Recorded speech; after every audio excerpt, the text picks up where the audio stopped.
സുകുമാരി ചേച്ചി, കുറച്ച് മുരിങ്ങന്റെ ഇല പറിക്കട്ടെ. എന്തിനാണ്ടാ മുരിങ്ങന്റെല? എന്റെ കുഞ്ഞമ്മയ്ക്ക് തോരൻ കഴിക്കാനാണ്. അന്റെ കുഞ്ഞമ്മയ്ക്ക് ക്യാൻസർ അല്ലേ? മുരിങ്ങന്റെലേന്റെ തോരനെ കഴിക്കും. വെറുതെ ആ പാവത്തിനെ കൊണ്ട് ഈ കയ്പ് തീറ്റിക്കണോ? എന്റെ സുകുമാരി ചേച്ചി, നിങ്ങൾ ടിവിയിലെ വാർത്ത ഒന്നും കാണാറില്ലേ? അതില് പറയുന്നുണ്ട് നമ്മളീ മുരിങ്ങന്റെ ക്യാൻസർ മാറാൻ പറ്റിയ ഏറ്റവും നല്ല മരുന്നാണെന്ന്. അതിനോണ്ടാണ് അത് നിങ്ങളോട് ചോദിച്ചത്. ആണോ? അപ്പൊ ഈ മുരിങ്ങന്റെല കഴിച്ചാലേ ക്യാൻസർ വരാതിരിക്കില്ലേ? എന്റെ സുകുമാരി ചേച്ചി, അത് ചോദിക്കാനുണ്ടോ? നമ്മളെ സയന്റിസ്റ്റുകൾ കണ്ടെത്തിയ സംഭവല്ലേ.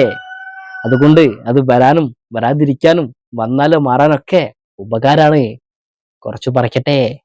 അതെ, മുരിങ്ങന്റെലേ വളരെ കുറവാണ്. അത് ഞങ്ങൾക്ക് കഴിക്കാനുള്ളതേ ഉള്ളൂ.